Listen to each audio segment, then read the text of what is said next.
Hello and welcome to our October virtual tasting. My name is Madeleine Schmoll and I'm your host for tonight. This month has been all about looking at beer, whiskey and curry and how those flavours can offer a whole new way of experiencing your dram. If you've taken part in one of these tastings before, you'll know we love a beer pairing, but tonight we're trying something new with 5 beer pairings from Wasted Degrees. We'll also be joined by founder Conall Low, who I'll introduce very shortly. But let it be known, our secret shop is now up and running. You should have received the link to this from member services in an email in advance of the tasting. All of the bottles from tonight's tasting are available in the shop. However, please note they're limited to 1 per member. The grain in particular has a slightly lower allocation of just 36 bottles. So if you want it, make sure you get it while you can.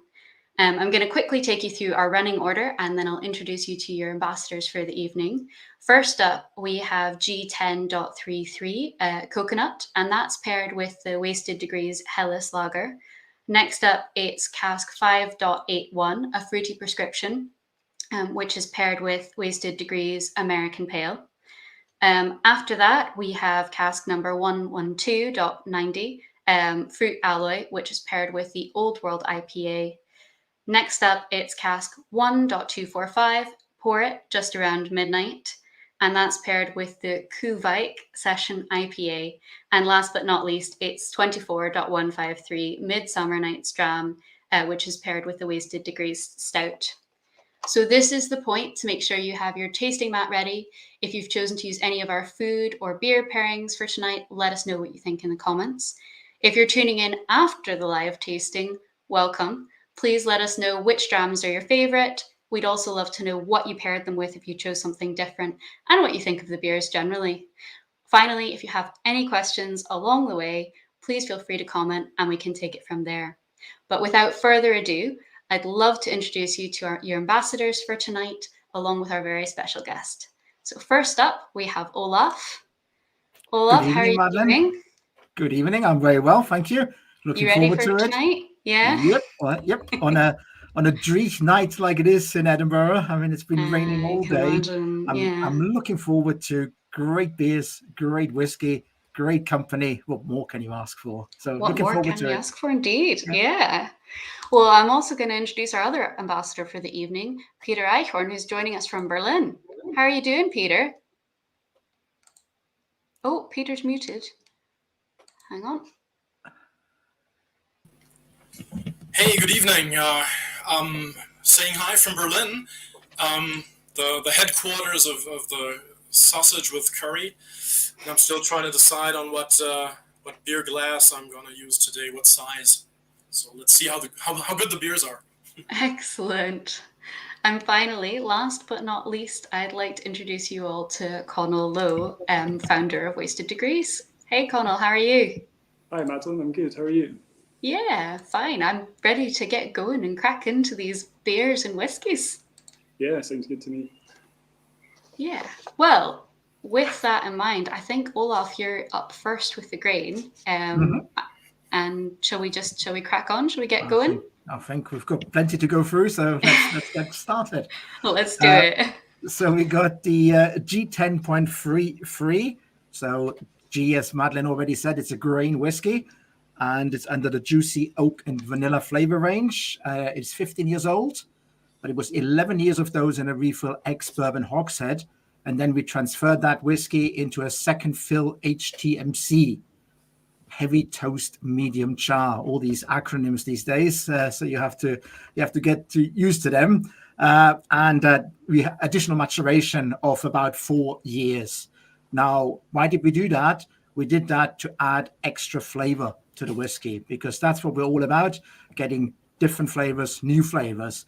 Now, HTMC, heavy toast, medium char. So first of all, you toast it, because when you toast it, you're burning it, but you're not really charring it. So what you're doing is you're getting a layer in the cask, which gives you flavor. And that's what we're looking for, sweet, fruity, woody flavors.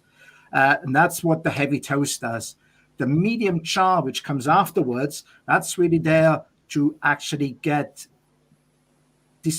negative things out of it. So basically, compounds you don't want to have in your whiskey eventually. So it's those immature aromas, one starting with an S, which I won't mention. So therefore, that's really what the charring is about. And it's a medium char because we don't want to get the flavors which we're getting with the toasting. We don't want to destroy those. So that's what you're getting. So getting lots and lots of flavor, and also you're getting a fantastic color. I mean, what a dream of a color. I mean, that's just sort of a almost archetypical what you would expect from a whiskey, sort of a nice sort of amber color. We're nosing it, and you shouldn't be surprised as that its heading was cocoa nut. So the first thing I'm getting is the sweetness, is a coconut aroma. I'm getting some rummy notes as well in there, sort of, which I do quite often with grain whiskies as well, sort of the Spanish type rum, sort of from Panama, Nicaragua, that sort of thing. And I must say, it really makes me smile. I mean, that's sort of a whiskey. It's sort of like rums always make me smile, and it's a truly relaxing and ready to chill and just lean back and enjoy it. It does feel a bit tropical, this one, which I find not with every grain, but with quite a lot of them, it does just take me back to kind of summer holidays and being on a beach somewhere nice. Yeah. Well, we have to think back quite long, don't we, Madeleine? I mean, for that. A wee while, yeah. Right. Shall we give it a try? Yeah, let's try it.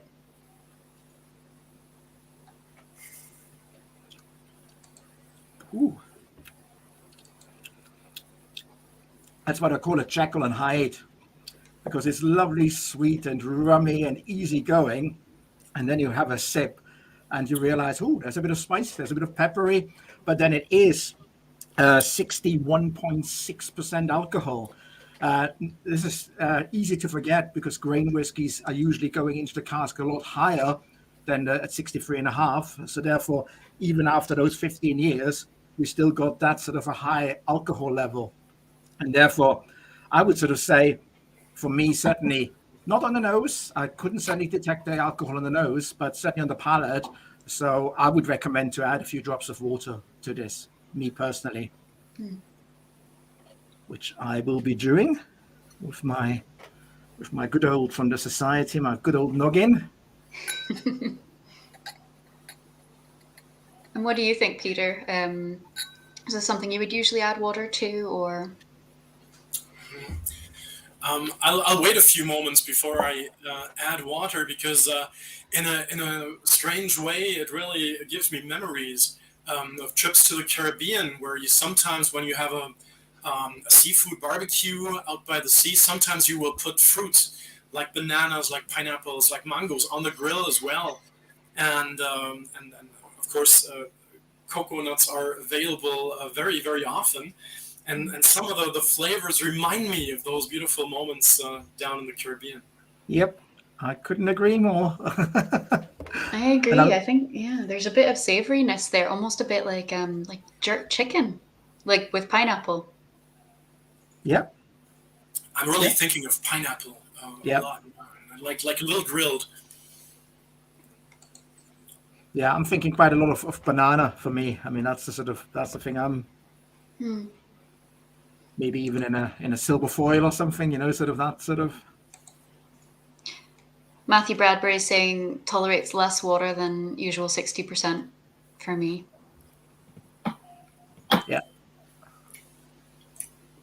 Yeah, always be careful with adding water because, I mean, you can never take it out. I mean, that's the negative thing about it. Unless, of course, you buy a bottle and then you can just sort of top it up and go ahead that way.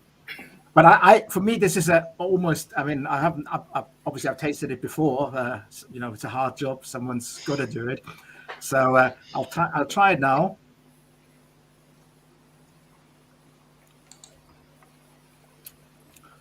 Alan's getting spicy raisins, plantains. Yeah, I can see that. And for me, this is almost a perfect dram because I really love the nose neat and I love the palate with a drop of water. So that to me is always perfect because I love nosing my whiskey. So I can nose that for a long time. And then when I want to drink it, I'll just add a few drops of water, wait a little bit longer, and then drink it. So for me, a perfect dram. And as I say, with the color even now diluted, it's just, it's almost like a Caribbean sunset or sunrise, isn't it? I mean, sort of palm Indeed. trees, trade winds. And this one we had the beer pairing, the Hellas, and then we also had the dried bananas or banana bread. So Yep. let us know if you have one of those food pairings. But let's go ahead and try the beer and dive in and see what we think of that. I'll have my banana. I wouldn't eat my bananas on the screen. I think they're the kind of most brittle, hard, loudest food stuff I've ever ate. So I've definitely got them, but yeah, I don't want to hurt everyone's ears this evening. Turning to the beer, we chose a Hellas lager. We're conscious of opening up an evening of 10 drinks, whether you're going for them all or just sipping and savouring a few. We wanted to start off with something that was nicely balanced. So our Hellas comes in at 4.3%. And like all of our beers, it's unfined and unfiltered. So what you see is what you get. If later beers will be hazy, they're intentionally hazy. We don't add anything to remove that. So yeah, similar to the whiskey in that there's no filtration or colourings.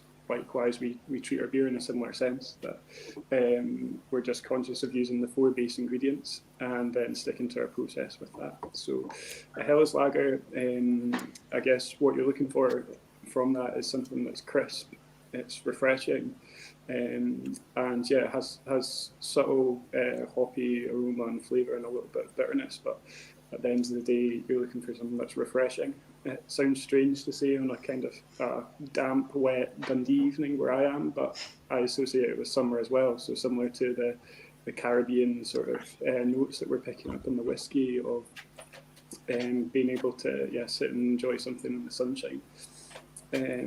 But working as a pairing together, I think it works really well in the sense of that this appears to me anyway as a really complex whiskey in the sense of there's quite a few sort of aromas and flavours that you're picking up, that they're sweet, they're spicy. The aroma is quite in your face in a sense. So being able to have a beer in a way that kind of complements, refreshes, that was kind of the aim with opening the evening. And Ewan Armstrong agrees, says it's a lovely complement to the sweetness of the grain dram. Conall, I even when I had it first time and sipping it, it even had a little bit of a wheat character for me, strangely enough. So like a wheat beer, a German wheat beer. Sort of you got that limey, and again, banana for me was sort of a theme which was going through there. I don't know if that's just me or... Yeah, so we wanted to... Quite a lot of beer we produce is quite hop forward. It's in your face. That's the main sort of theme. One or two of those we'll return to later in the evening. But yeah, we're conscious of getting that biscuity, grainy sort of character through. Being Scottish and speaking to 2 Germans or maybe 3 Germans about beer or German style lager, then this was the most anxious part of my evening. I was not looking forward to. So I'm glad to hear that you're enjoying it. When I drink beer, I kind of see lager as being the most difficult thing to do. Not only in the sense of it takes longer to produce, but also there's nothing to hide behind. With a stout, there's such heavy, rich grains in there that there's margin for error. Likewise, with a hoppy beer, the varieties that we're using really has the sort of ability to mask other things. So we're super pleased with this one. Good. Uh-huh. Well, it's a popular dram. Sorry, go ahead, Peter. Yeah, the first Germans to present a Hellas were quite afraid to do that too, because it was the Spaten brewery in Munich around in the 1840s, and in that times a beer like that was not common to the Bavarian beer drinkers. So they tested it and sent a couple of barrels to Hamburg, to the very north of Germany, so very far away from Munich, to see how the sailors and the people in Hamburg would react to this kind of beer.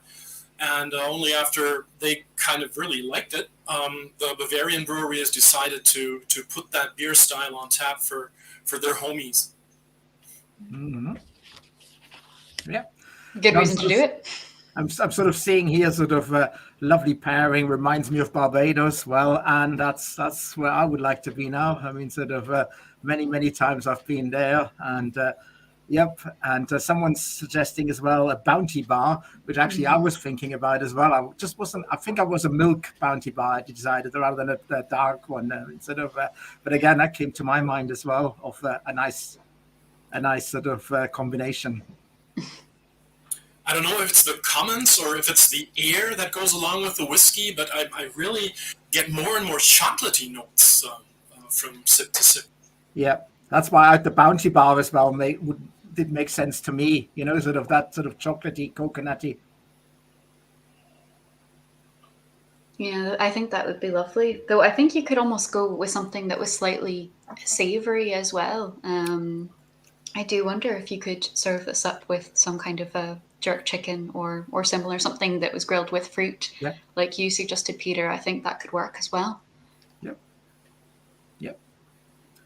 And a few of those Helles beer lagers to it. I mean, dream.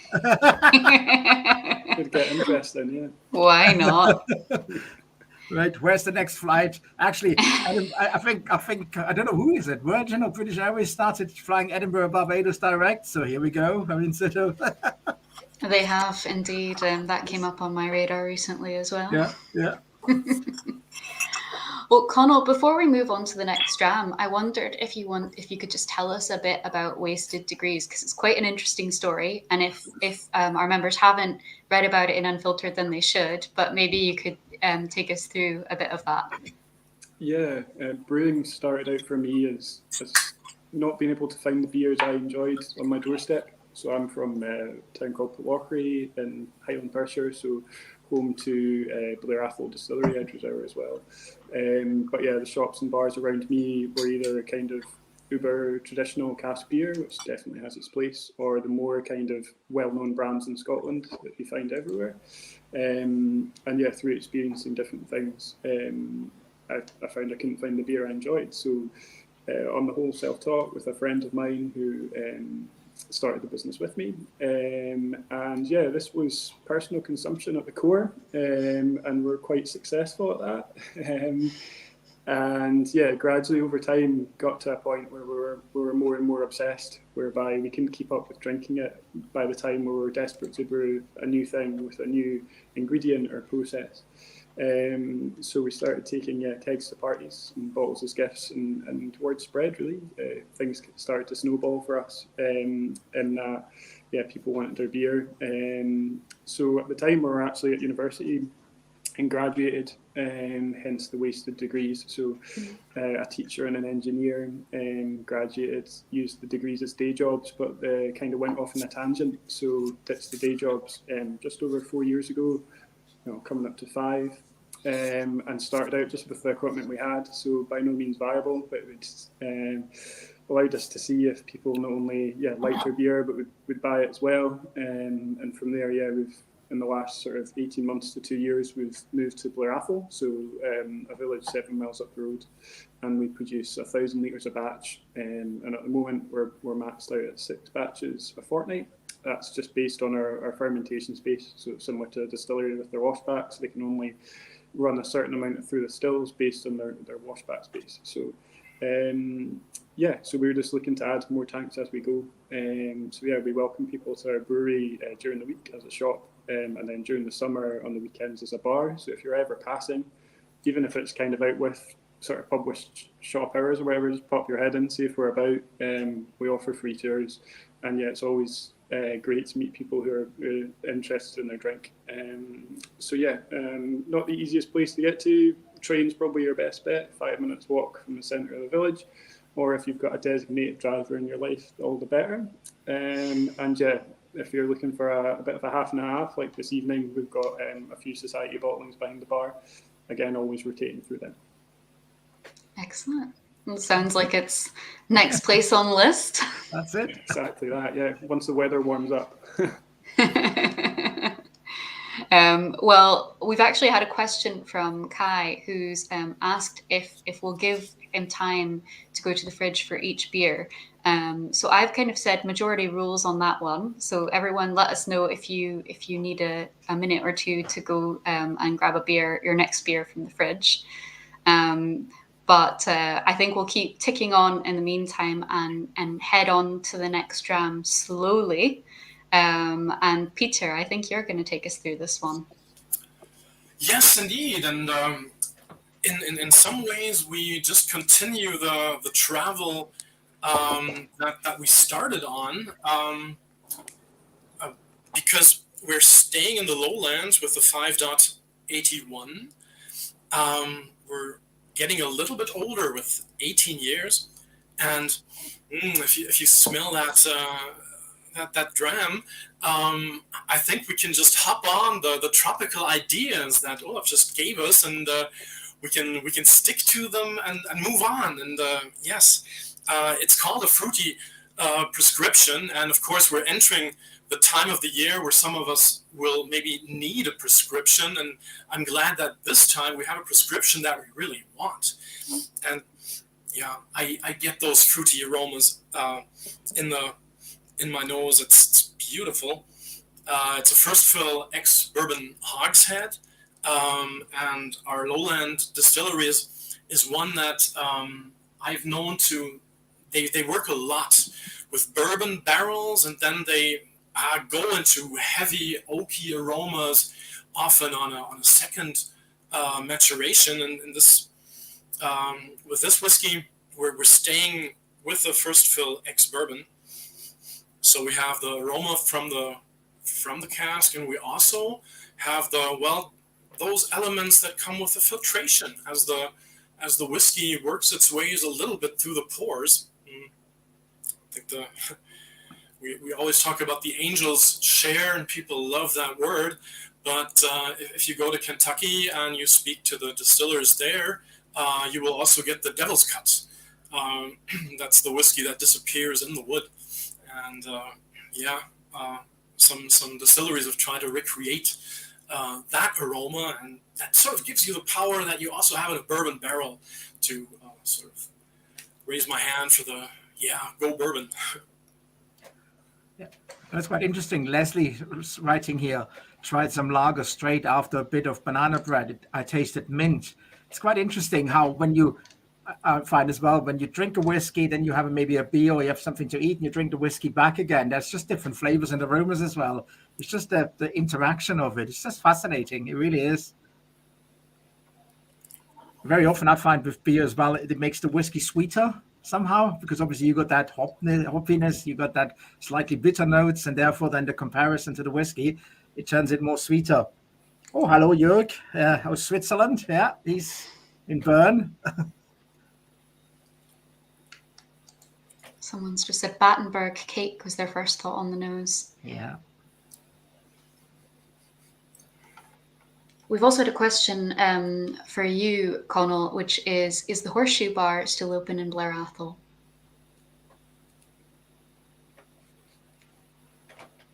Oh, you're on mute. I don't believe it is. I think that one might have changed names to the Roundhouse, and it has been renovated, and it has been for the last 2 years. A bit of a big job. So yeah, you'll just need to come to us instead, I'm afraid. What a shame. Alan's getting marzipan. Yep.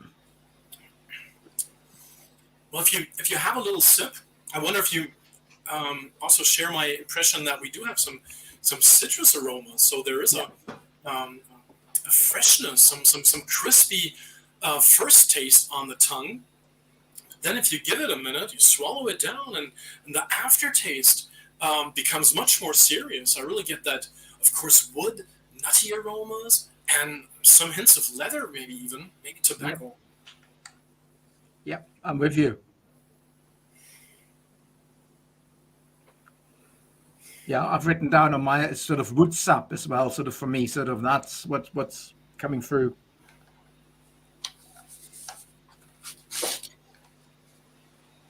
And I would be a lot more careful with adding water to this one. A lot more careful than the grain whiskey, the first one.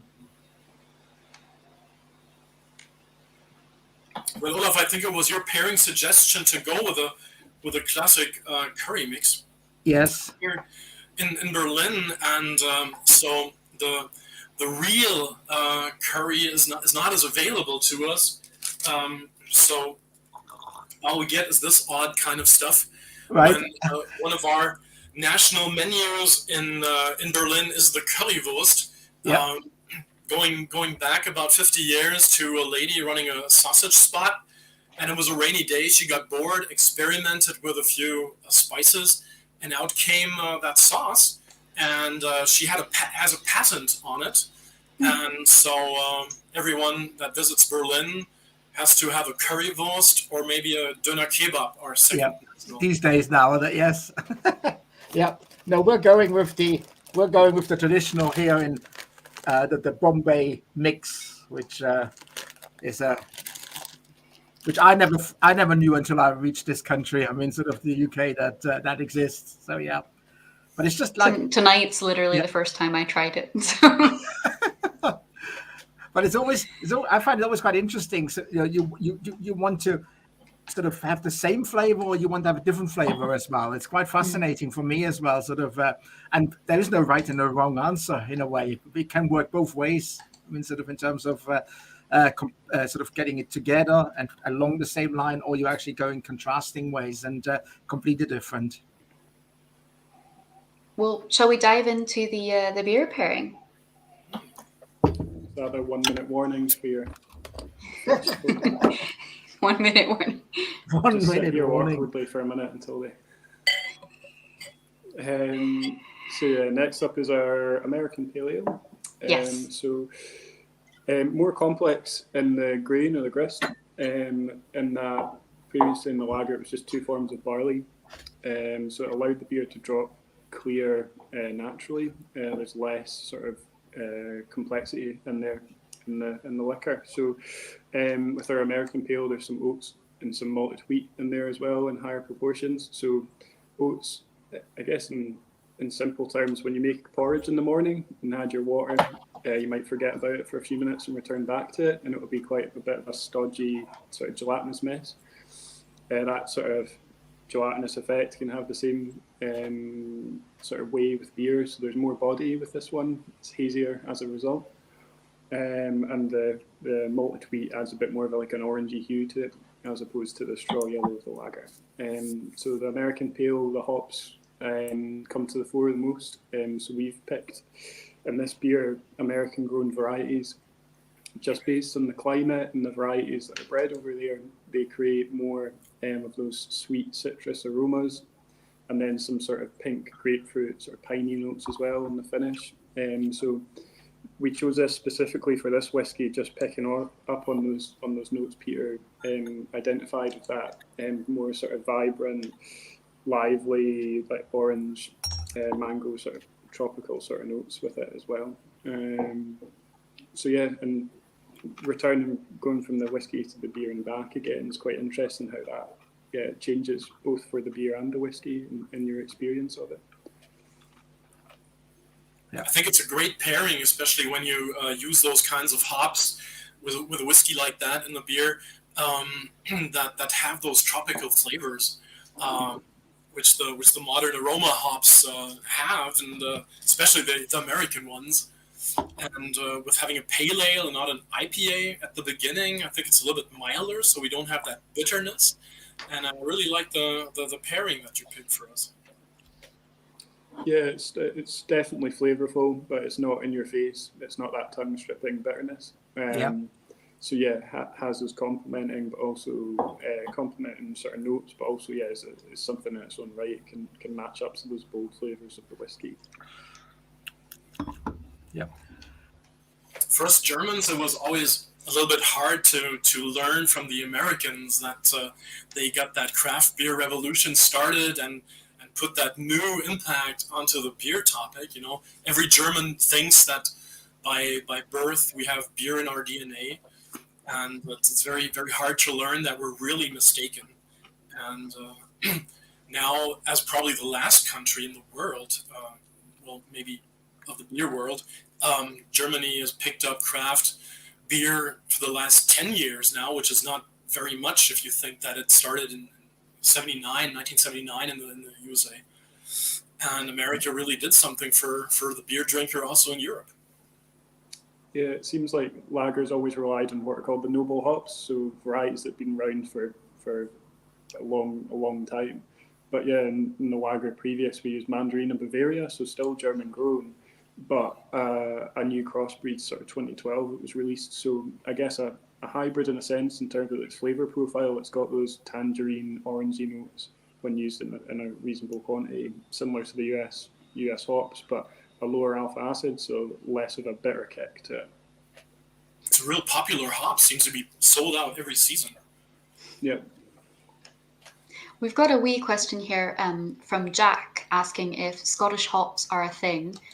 He's saying he guesses that climate is a challenge. Yeah, climate's a huge challenge. It's a difficult one to answer. It's kind of been here and there, in that it's maybe more sort of hobbyists or sort of research institutes, especially outside of Dundee. There's the James Hutton Institute, so they led a 4-year sort of research program on the business viability of that, and they found it was viable, but it needs to be a pretty strong investment. But also, like any other form of farming, you're at the mercy of the weather and the environment. So we use Scottish hops when we can, but there's probably 3-4 places that grow them, but minuscule amounts. So for us, it's a guy in his polytunnel down the end of his farm. There's no mechanisation, so you pick hops by hand for hours on end, and it's enough for a brew. But it allows us to produce something different, similar to the society. Once it's gone, it's gone. And yeah, it's a wet hopped brew. All the other hops we use in our beers are preserved, so they're kiln dried or pelletized. They can be used as and when. But the wet hop beer is, once it's picked, it goes off within 48 hours. So we use it fresh that day or the next day. Has more sort of earthy, piney, green notes, as it's that sort of fresh experience. So yeah, done in parts, but pretty difficult to find. Homebrewers grow them on a small scale in their garden, I guess. But yeah, climate's probably the biggest challenge for that. Thanks. Here in Germany, many brewers are looking for UK hops like Kent or Golding, because some are really over-fruited from the American aroma hop styles, and some of the British hop styles have that slightly herbal note, herbal earthy, which especially to a classic pale ale really gives a nice touch. That can be an alternative if you have been sea hopped, like with Citra, Cascade, Chinook for the last years. So yeah, they're nice too. And we've got a question here for you, Peter, from Andy, asking how is the German craft beer scene going down with the German beer purity laws? Well, that's a difficult question. Well, it's the purity law, I think, in real is an illusion, because there's a list of about 100 ingredients that a brewer can use during the process. But for quite some time, Germany had sort of laws that protected German beer industry. So it was until the EU reacted in the 90s, it was forbidden to even import beers that were not according to the purity laws. So all those great Belgian beers that are produced with wonderful fruit aromas, or honey or sugar is added, or like one of my favorite styles, the Witz style that has orange peel and cardamom, they were not even allowed to be imported to Germany. Now we have a new law that allows a brewer that goes beyond the purity law to ask for permission, and he then has to apply at a tax place of his federal state, and then he must put on his bottle that it's a special beer. There also was a court case to allow this, and this counts for 15 of the 16 German federal countries, except Bavaria. Bavaria does not allow it. They won't let their brewers do it. We had one case of a brewery in Bavaria brewing a milk stout where a kind of milk powder is used. So the Bavarians said, no, this is not the purity law. So the brewery had to pour it all out. Now they have a befriended brewery across the Austrian border. They brew it there, and then they import it to Bavaria. So it's a strange place, Bavaria. Great beer zone. Not just in beer, Peter. Oh dear. But it is after all the free state of Bavaria, isn't it? I mean, sort of that's. Well, for a while we thought in 2016 the big celebration of 500 years of the purity law. So they got their special postage stamp. They did their celebrations. You saw our Chancellor Angela Merkel have a big pot of beer and make a nice speech. And everybody thought, okay, so get those 500 years over with, and now we can start new. And the Brewing Federation, they voted a new president, and we knew he was a fan of craft brewing. But now the problem is a law has to change in Bavaria, and none of the members of the parliament in Bavaria wants to be the one that they point at to say, you broke the law, you changed it, you destroyed our purity law. But we'll see. If one of the craft brewers would go to Brussels, to Europe, to go to court on a European level, he would probably win. But I never said that. Okay, watch that. Watch this space.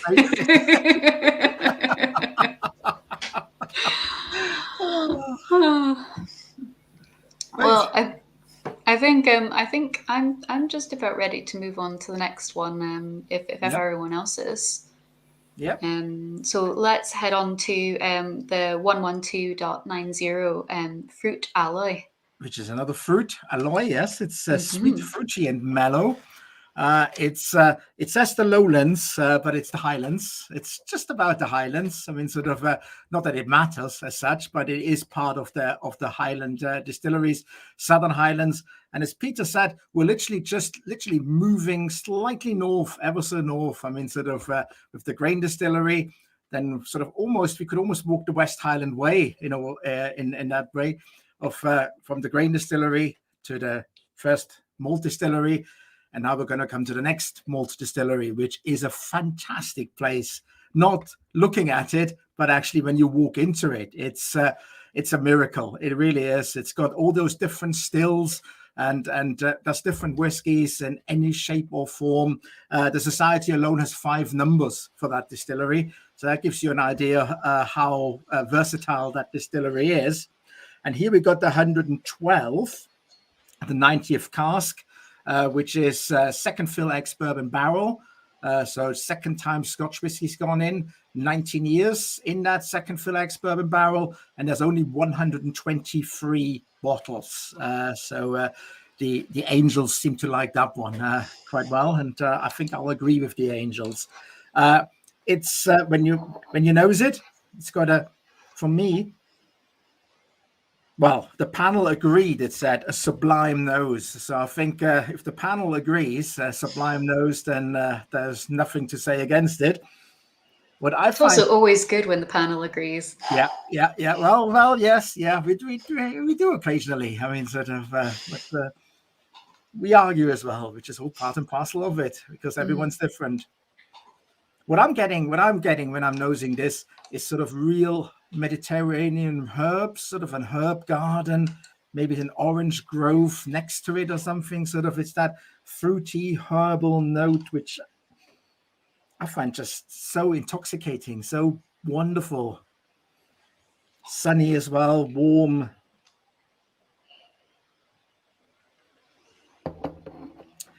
It's interesting because here you're talking a lot about the spirit because, as I said, they have very different stills. It was so funny when I visited them the first time and I saw all these weird stills. And then they said, and right at the back, that's our normal pot stills. And I said, okay, that's our normal pot still, because it doesn't look like anything like a normal pot still.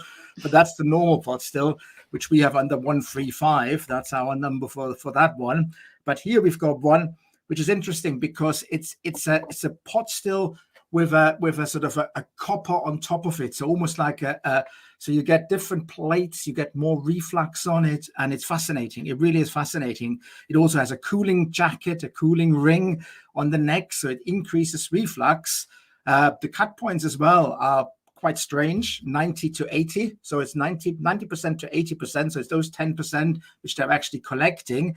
And what they really want is they want to concentrate on those fruity estery aromas, which they create as well in the fermentation. And that's what they're trying to do here.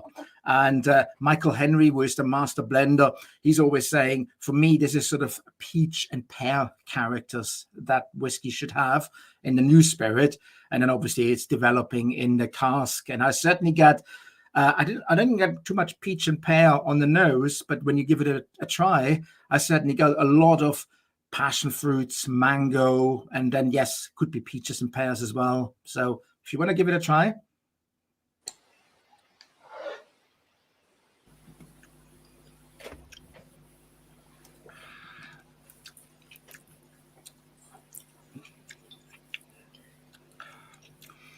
I still got the spice from the Bombay mix in my mouth. Yeah. Well, as Stewie was saying, he's discovered a new love for it, and I have to admit it's pretty Moorish once you start eating it. Yes, exactly. Now I would say though this almost has a bit of savouriness to it, this dram. I mean, I definitely get the fruit, but I also get a hint of something else. I think it kind of goes back to what Peter said actually with the grain, a bit of maybe almost pineapple and grilled meat again. Yep. I'm getting lovely fruit jellies as well. Really sort of expensive real fruit jellies I'm getting out of that one. It's quite like sweet candied sort of character to it for me. Yes. Whiskey Julian's getting lychee and says it's quite an oily texture. Yeah.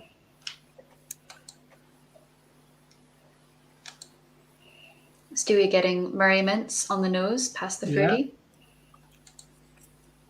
Someone's already added water, so maybe we should add a drop of water as well. We should add some water. Opens up the fruity notes. Yeah, Greg, I would agree with that. Yeah, I'm sort of saying for me, sort of orange zest, orange blossom, fruit punches, fruit smoothies, pure cane. Well, I'm back in the Caribbean, I'm afraid. Cane sugar syrup as well. I'm getting.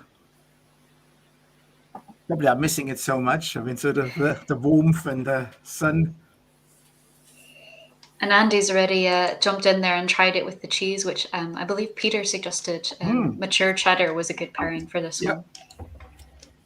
There we go. That's my cheddar here with some oatcakes, cheese, oatcakes, and whiskey. What better choice you can have? I mean, I always say a meal for a king, that is. Mind you, my family's watching, my son might be watching. He's going to laugh because cheddar is sort of my love-hate cheese in a way. I mean, sort of I love all the sort of Dutch cheeses and more blue cheeses and everything. So cheddar I'm always loving, but mature cheddar, Peter, is okay. I'm happy with that. So I'll have a little nibble. I think we'll try it with the cheese and then talk through the beer pairing for this one. Yeah. Greg's asking what the beer pairing is. The beer pairing for this one is the Old World IPA.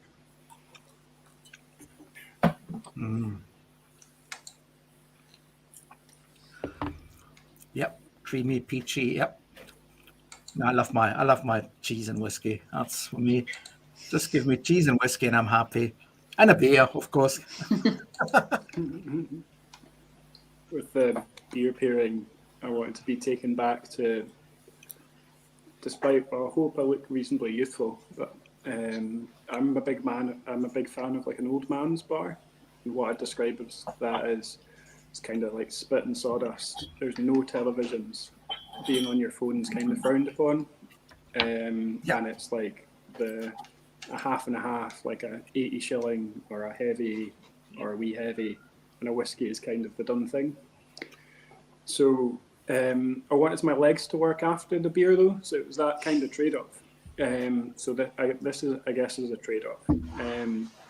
The Old World IPA is more malt forward in that it's amber or slightly less like amber, dark copper color, comes from some crystal malts. So your malted barley but kilned at a higher temperature, so things can crystallize and that transfers across into the liquid. So it has a bit more of a sweet character.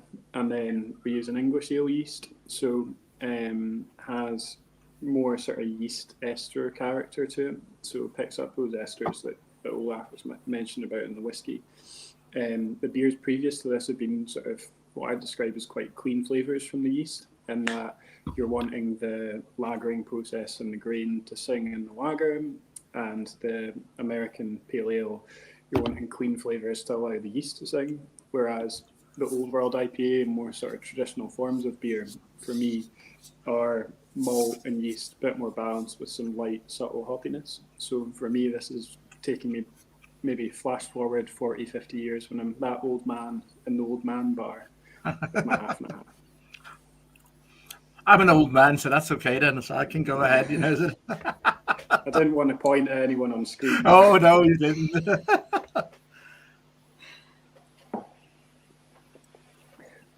No, I agree. I'm loving this with the cheese. Mm. I wonder if everyone else's cheese is kind of fluorescent as mine. If any viewers have got a more... I know we go for the whole natural colour in our whiskey, but if you can go for a more unnatural cheese colour, I'd be interested to see it. Well, it's not green. Yeah. I have done before as part of like a Zoom quiz. If you're ever doing one of the rounds is to find the like most out of date thing in your fridge. It really changes your opinion of some people. It's quite interesting. Oh dear. I'm really glad you're doing an Old World IPA style. We don't get too many of those. It's, it's like Yeah. the question before with the hops, or with the rather malty character, and getting fruitier and fruitier with double dry hop and hazy and East Coast IPAs and stuff like that. I really think this is a wonderful beer, and it picks up tradition and does not ignore innovation. Yeah, that's exactly it. It feels like craft beer is a bit of a hops arms race at the moment. And whilst they are really flavourful, it kind of just goes down a one-track road in that it's not balanced. So if you're only getting one or two notes from your whiskey, then you might go down your estimations. So I think maybe beer might get to that saturation point where it goes full circle and we look towards more lagers or something with a bit more of a malty base. So yeah, definitely trend driven in terms of people's perceptions, but also the flavours they're interested in trying. Hmm. So Ratman says he's feeling left out with no cheese. Well, let us know if you have an alternate pairing, Ratman. And Is it not mice that are interested in cheese? I'm not sure. I'm not sure the story behind the name, but you see that the 112 now, the whiskey, sort of almost getting like sort of Sauvignon Blanc winey notes as well, sort of having had the beer. Bit of gooseberries, grassy. Good comment there from Jack saying, we don't often hear about using different yeasts in Scotch whisky production. Interesting to hear how it's used as a flavour driver in craft beer. Yeah, I was round one of our local distilleries recently, and it seems to be there. Obviously, they've got a house strain. It's used batch to batch. And the only time they'll vary is, I guess that distillery is part of a wider group. And the only time they'll vary is more for an efficiency perspective rather than the scale we're at. If we're small and handcrafted, we have a bit more flexibility in looking at different things and pairing them to the product we're looking to release further down the line.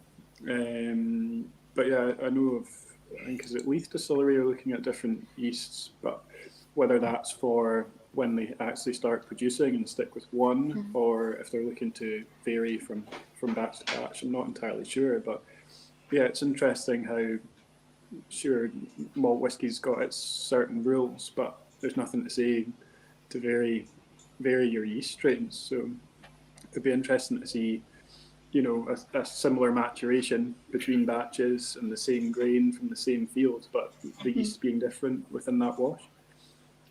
You see, Anne, Conall was saying an old man's pub, but obviously we could call it an old person's pub as well, Anne, and I'll join you, you know, sort of, because I love it. I love it, actually. I prefer it without water, and with the cheese and the beer, I'm with you. I'll join you. But actually quite interesting as well with the yeast, because we're talking about Caribbean and everything, and you know, I visited quite a lot of rum distilleries, and I mean, they all talk about proprietary yeast, you know, the yeast which is cultivated over decades, over centuries even. So not just we're buying a bag of yeast or liquid yeast and it just comes on a lorry or something. So it's quite fascinating, and I think we're going to hear a lot more about yeast in the Scotch whisky industry as well going forward. Yeah, it's that tipping point of history, heritage, tradition, and innovating, or just varying ever so slightly from a well-trodden path. It's quite an interesting decision to be made. Yeah. I think the brewing business really, actually, they know so much about yeast. We have to get the beer drinker to respect it a little bit more, because everybody's talking about hops these days. But yeast, I mean, if you taste a German Weizen beer, for example, you get these typical banana and clove notes, and they don't come from hops, they come from the yeast. And many brewers, of course, they buy from the yeast bank, they buy the yeast that they need. But we must not forget that it's not so long ago that we learned how to control yeast. If a lot of things changed, I think, in the beer industry and also in the whiskey industry in that second half of the 19th century. And I think the whole industry... Pasteur was the one there. Well, I'm talking about the Carlsberg people, the Jacobsen family, because Pasteur was a friend of theirs in Copenhagen. They worked together, and together with Emil Christian Hansen, who was their own scientist in Copenhagen, they discovered that new technique to control and reproduce yeast. And the great thing was that the Jacobsen family, so Carlsberg, shared it with everybody. And that, of course, gave a boost to, I think, every industry that worked with yeast, from drinking to baking. And that is something that I will always respect Carlsberg for. If you're ever in Copenhagen, do visit their museum. It's an amazing place to be. Yeah. No, we always talk about in the society of yeast being the factory for flavors, making flavors, and then obviously through distillation, you intensify those flavors at the end of the day. But the flavors are really created in the fermentation. In Germany, we have the saying, the brewmaster makes the brew, but the yeast makes the beer. Yeah, that's good. I like that. Well, and that's a great point about fermentation and similarity to whiskey production, which is the ideal time to move on to our next dram, Cask number 1.245. But before we start in on that one, we actually have a video from Lee Connis, who's going to tell us a bit about the name behind the bottling, and then we'll get into talking about the whiskey and the beer pairing and the food pairing. So let's watch that just now.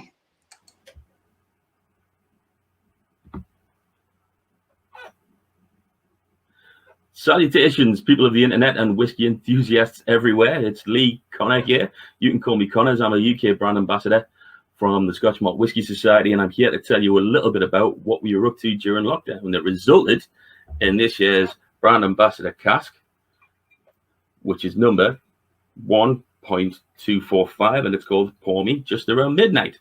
Now, this was spent some time finishing in Cask Vino Barrique, and it's in the mellow and fruity category, and it's very spicy. And basically what we did, we chose this. All of our brand ambassadors from around the world got on Zoom. We had 3 to choose from. We ended up with this one, and then we went around naming it. So I was lucky enough to get selected to represent the name on this bottle. Exactly what happened was I got a note of brown sugar in the flavor profile there. So what I did was I thought, brown sugar, what does that remind me of? What does it remind everyone of? The Rolling Stones. How come it tastes so good? So from brown sugar to the Rolling Stones to pour it, just around midnight.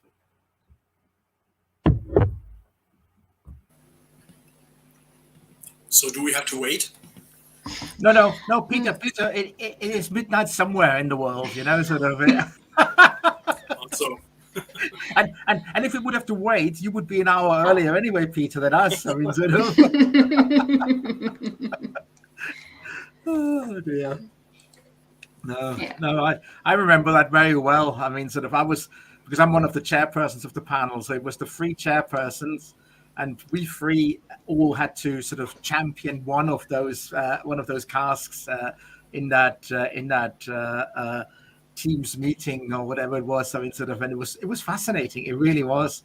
I mean, the opinions and everyone was joining in, and I don't know how many people we were. I mean, sort of, you looked at, we've got 4 now here, but I mean, it was just full with people all around Europe. It was fascinating. It really was, and mine didn't win. So unfortunately, obviously, I didn't push hard enough for mine won, but it's a good choice. It's a very good choice, I must say. That 1.245.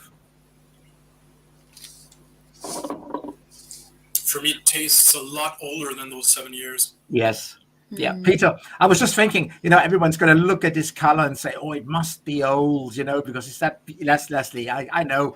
I mean, we shouldn't be really drawn on color, but we all are. I mean, sort of, that's what it is. And it is a beautiful color. And then you think about it, and it's 7 years old. And you're thinking, hang on, that can't be right. I mean, how can this be 7 years old, But, pipe tobacco. Yep.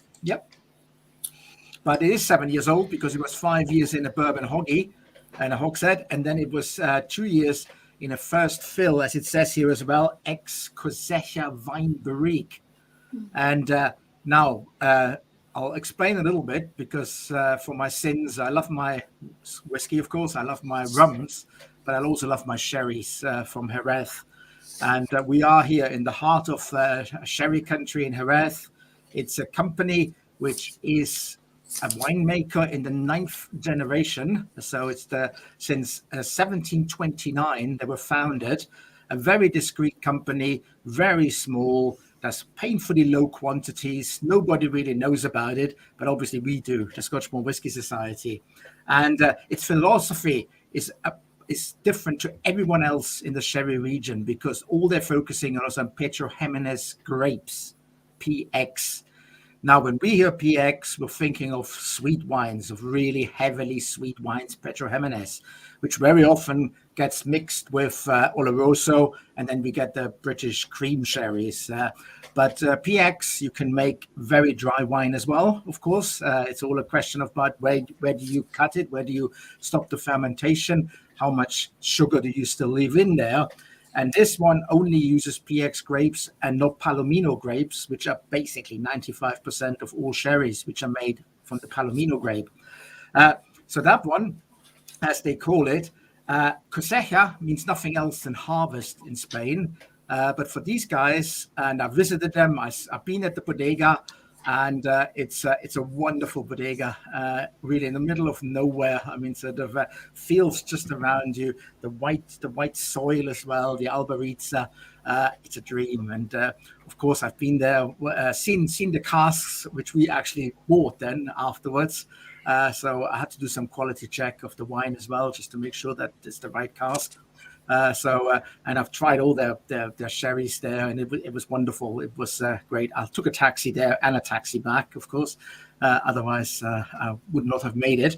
And this one is a very, very different wine because it's an elaboration of the wine, fermentation up to 13% alcohol, in French oak barrels, which is very, very different because normally the sherry industry just uses American oak 600 liter in the Solera casks. So they call this one here fruit essence with a French oak soul. That's what the winemakers call it. It's Jimenez Spinola. That's the company. As I say, a bodega you probably would have never heard of, but that's where the society comes in because they don't have many casks, but we'll just sort of brothers in arms almost in that respect, and great stuff. And that's what we got here. So that was 2 years in a cask, which actually I saw at the bodega still maturing their wine, which they call cosecha, and here we are. And the color actually reminded me of Assam tea almost, sort of rich, complex, malty, aromatic wood and hints of pipe tobacco. Yeah, I think somewhere. Yes, the Cosecha is a sweet wine. That's right, Whiskey Julian. It is a sweet wine. So they're making sweet wines as well as very dry wines, but always with the Pedro Jimenez grape. That's the difference to everybody else, because all the dry wines, which you normally get in sherry, the Finos, Manzanillas, the Amontillados, Palo Cortado, they are all Oloroso. They are all from Palomino grape and not from Pedro Jimenez.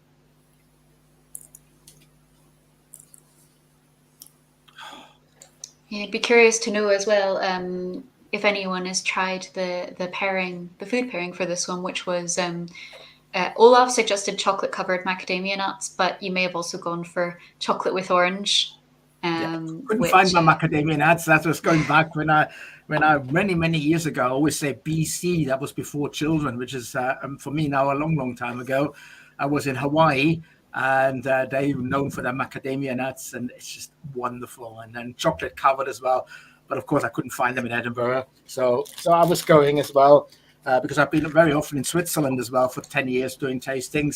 So Jörg, if you're still there, I'm going for the Lindt Orange Intense as a substitute for the macadamia nuts.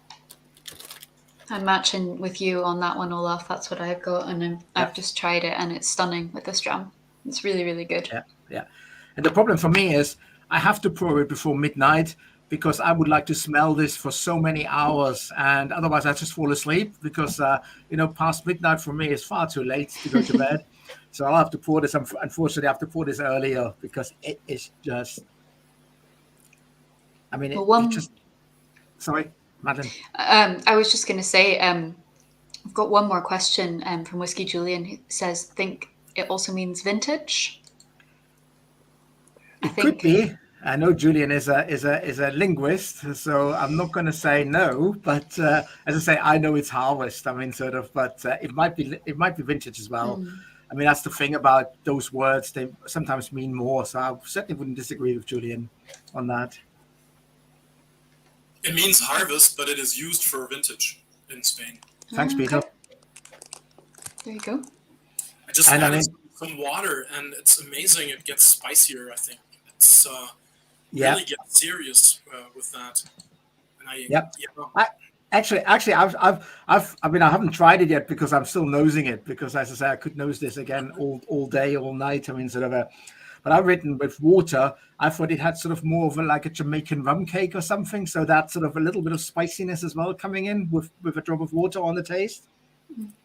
But I can fully understand why the European ambassadors picked that one. Well, shall we try it with the beer? Yeah. And this is the Kuvike. Is that? Am I saying it correctly? I hope I am. That's what Google said. That's what Google said. I say Kuvike, but my Norwegian's horrendous. That's the only Norwegian word I know. So. Kuvike, it's our Kuvike Session IPA.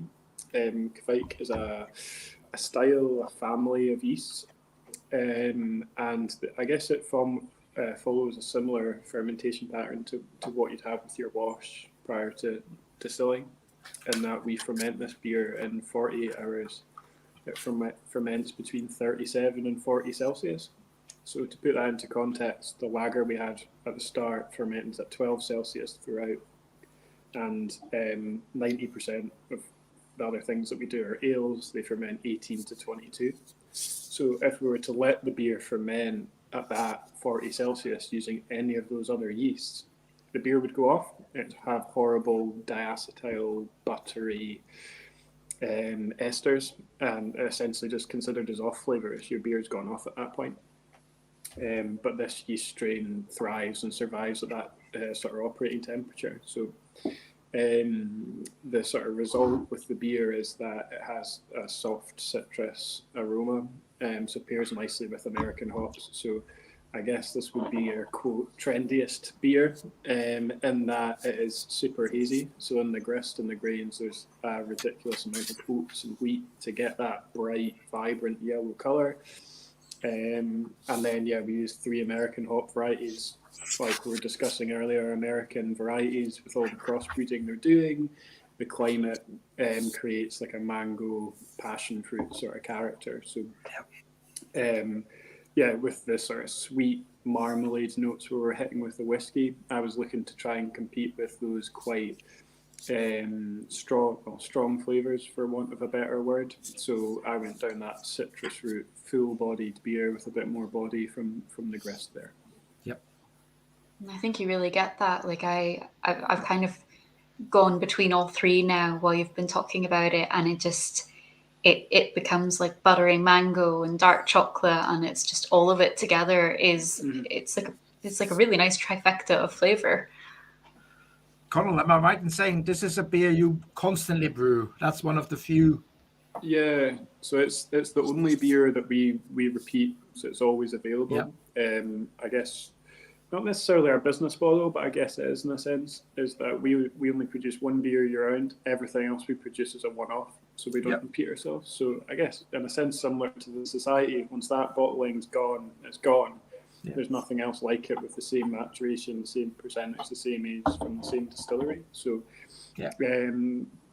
probably, and I guess in a vain and selfish sense, I don't want to brew the same thing all the time because I get bored, both from the manual labour aspect of brewing it, but also from the perspective of drinking that beer at the end of the day. So people like the members in the society are always looking to enjoy something, but move on to that next thing that intrigues them. Beer drinkers, and particularly craft beer drinkers, are exactly the same. Yep. So hence why I think it's a cracking beer. And the passion fruit is the note that Ian's picked up on. It's my personal sort of favourite aspect of that beer. Yeah. No, that's why, Conall. That's why when people ask me which is my favourite whiskey, I always say it's the next one coming. It's a good answer. I think I think sometimes we live in the past with whiskies we've tried, because if you ever were to get the chance to go back and try that whiskey, it wouldn't taste the same as in that particular moment when you'd had it. That's right. Yeah, it's definitely the context of experiencing it. But with your palate evolving and experiencing other things, you're never going to recreate that perfect experience when you hit that certain note. So that's where, both from my personal taste in a whiskey, but also a beer perspective, that's the sort of that pursuit I'm after, is experience that next thing that's better. Yep. Absolutely. And Keith says it's the best hazy IPA I've had in ages. Well done. Thank you. Good stuff. Waited until you had a mouthful of food. Sorry. It's always the way. Well, this night has been fantastic, but I think we're just about ready to go on to the final dram of the night, and explore that one before we do say goodnight. So the final dram is, of course, the 24.153 Midsummer Night's Dram, not dream. I was going to say the wrong thing there. That is a dream. It is a dream. It is a dream. I think we'll move on to that and see what we think of the pairings for that one.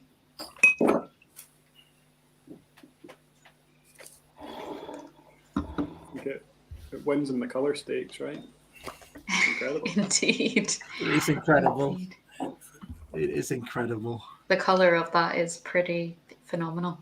Yeah, I have to admit, I have not poured my full dram in because I wanted to have some time outside of the tasting to sit with this one. See, this is my first tasting with you guys, and I've made that rookie mistake for the last 5 drams, or the last 4 drams, and you've only just mentioned the secret to me. Well, I think it depends. I mean, there are different ways of approaching it. We've certainly had recommendations from members as well, and one of the recommendations is, for example, that you maybe pour half of the sample and try that one, so that you can add water without, necessarily over diluting. If you're still kind of figuring out how much water you like. And then you still have the other half if you're coming back to it. But it's really down to personal preference. It's all far too complicated for me, just pour the dram in and just have it. Oh dear. Deep, rich and dried fruits, that's the flavor profile, and it's unbelievable. And I also have to laugh because I said at the beginning, grain whiskey's got high in alcohol. Well, this one's got 63.3%. So who am I? I mean, that's a single malt whiskey from the 24th distillery, 153rd cask, and beautiful. It is amazing. So we're moving from around midnight to a Midsummer Night's Dram, and putting a little Shakespeare along with us. I had prepared some Edgar Allan Poe when he said, "How care I how time advances? I am drinking ale today." But maybe he would have gone for whiskey too. So we're ending in a hopefully not dark mood, but with dark drinks. So the whiskey and the beer, they seem very dark, and I think it's really amazing. Olaf already talked about the color of this whiskey, and it is amazing. The last drams, the last society drams that I had the pleasure to taste from the 24 distillery were purely out of bourbon casks, which was so interesting because we are talking about a distillery that has a high sherry expertise. And I thought I learned a lot because taking the sherry away sort of put me closer to the distillate. And I really liked that. Yeah. But here, I think it's amazing because we can also, in a way, show the expertise of the society. With the dram before, of course, Olaf, I think both you and I were happy that our group of ambassadors really chose that dram, and now we're sticking to sherry again, because those of you who read the notes learned that the classic maturation went through the sherry butts as we would expect them in the Jerez area, and then putting them in smaller hogsheads to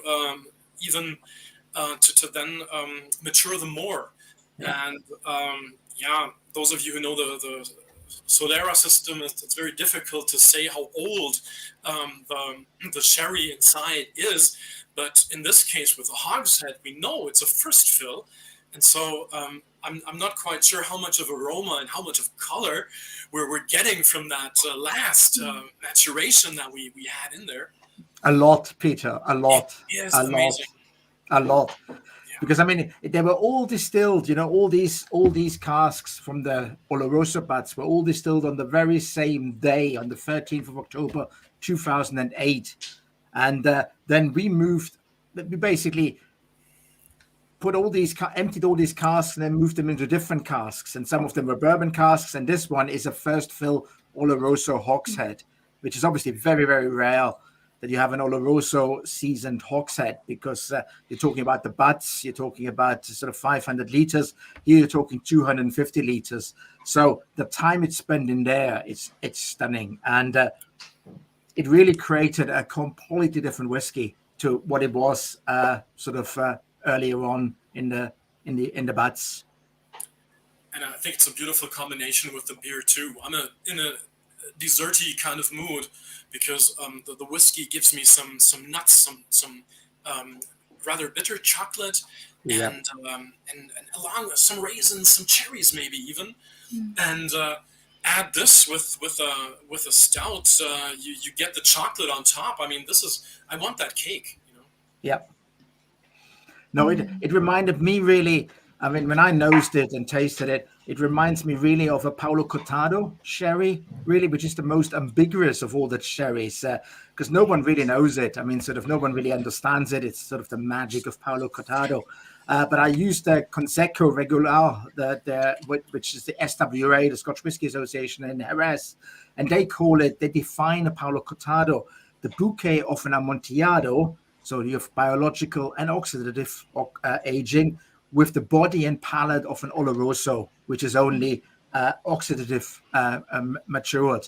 And that's really what you got here. And when you're talking about Edgar Allan Poe, Peter, and talking about beer, well, he's also written the Cask of Amontillado, of course, I mean, which is one of the famous ones he's written as well. So for me, I mean, the Paulo Cortado is only 1% of total sherry sales in the world, 1% Paulo Cortado. And that, to me, has got that sort of aroma, because I love an Amontillado and an aroma, but the taste of an Oloroso, it's stunning.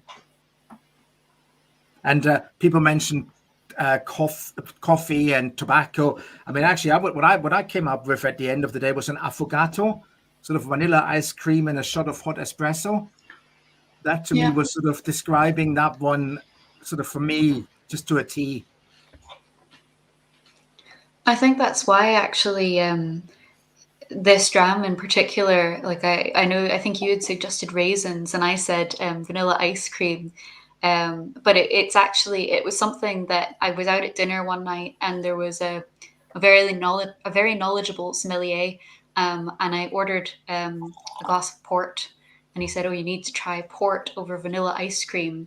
And I was like, "No, you're joking. I'm not doing that. I'm not going to waste the port." No, I'm not. And he was like, "Well, just try a little bit." And actually, it was amazing. Yeah. You want to talk about the beer? Always. Because that is serious beer, isn't it? I mean, that's a meal in a glass. That's a meal in a glass. That's exactly, yeah. It's my supper. I guess the aim of the beer, after seeing that colour and the tasting notes and tasting that whiskey, there's nothing else for it other than a dark beer that matches nicely with those like fig, date, sweet, spice character of the whiskey. So having something that's dark, has some residual sweetness, but the sort of coffee, toasted tobacco notes, and then that dark chocolate bitterness as well. I thought it was just the perfect pairing. Something that matches that and doesn't get drowned out by what is obviously a bit of a mammoth in terms of a dram. So yeah. And we've chosen some raisins for it, haven't we? I mean, sort of. But actually, I was a bit cheeky because I was thinking I still got my Spanish ham, tapas Spanish ham, and I was just thinking Serrano ham with that stuff is just going to be brilliant. So yeah, I've got the raisins as well, but I'll have some Serrano ham with it, and I think it's just going to be heaven. I mean, as Kai said, it was already an opulent pairing, but I feel the Serrano really elevates it to the next level.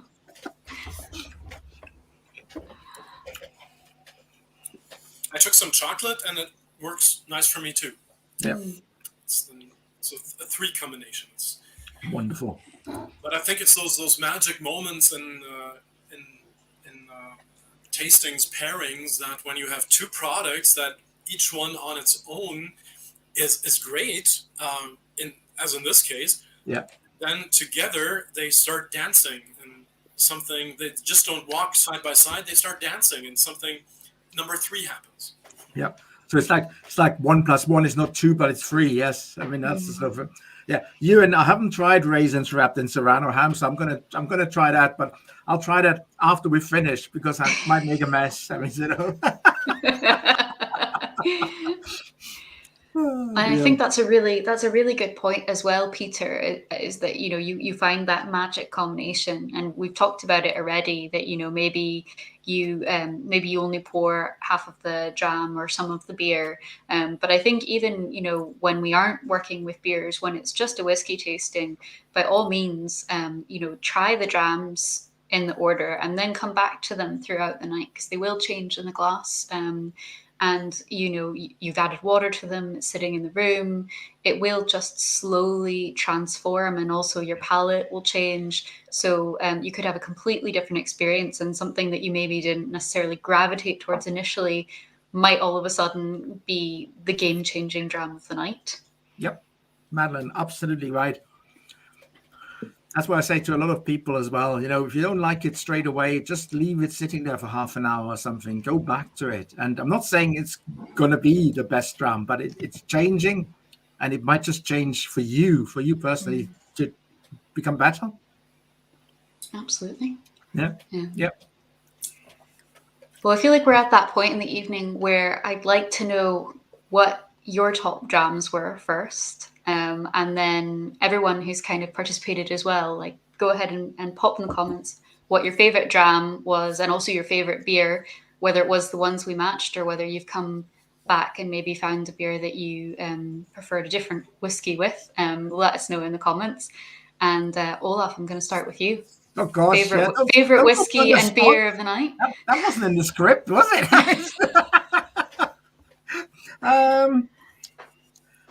I probably would say I would have the 2.45 as the whiskey.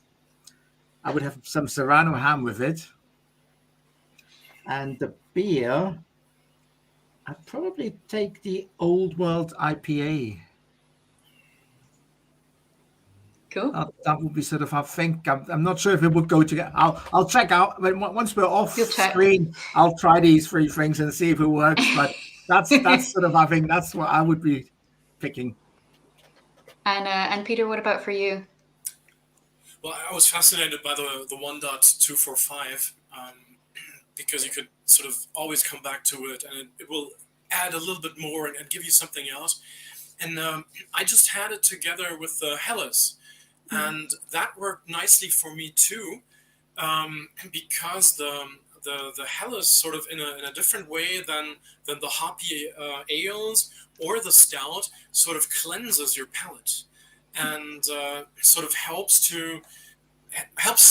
the whiskey some more, and in that way they play together very nicely. It's sometimes if you have champagne to a cigar, which is a wonderful pairing as well.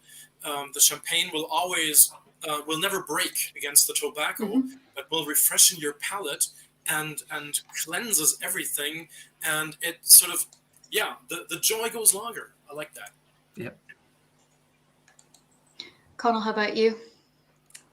The 1.245 is the dram for me. That the sweetness, the citrus character, and the beer stood up to that as well, which is great.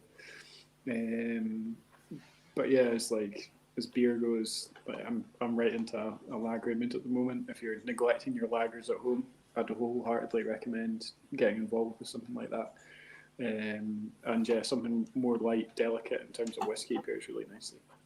But, Madeleine, I'm so glad that a lot of people sort of looking at the grain as well, sort of and pick the grain, because it's always still sort of, grain whiskey, what can grain be? But no, grain can be fabulous. I mean, so look out, whatever comes out with the big G in front of it, and you won't be disappointed.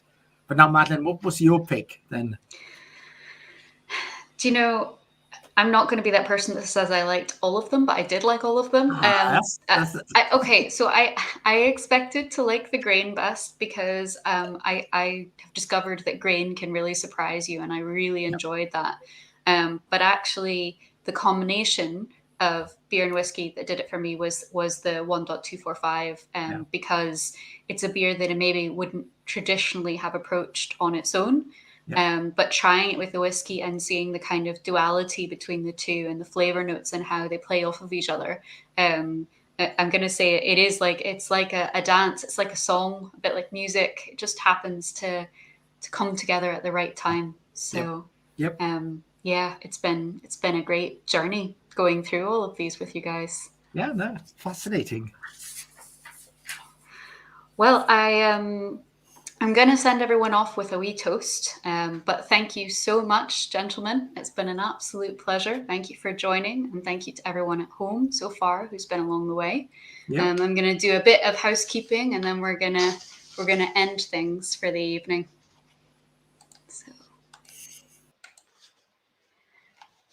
So our next virtual tasting will be on the 25th of November, and it's going to go on sale pretty shortly. We have lots of in-person events planned at the minute as well. So please check smws.com/events for details. If you're at the Stirling Whisky Festival this weekend or the Manchester Whisky Festival this weekend, please bring your membership card for a special dram, because I've seen the list and they're really good. And make sure you pop by and say hello. I'll be at Stirling myself, so definitely say hello. Our next outturn is scheduled for Friday, the 5th of November at 9 a.m.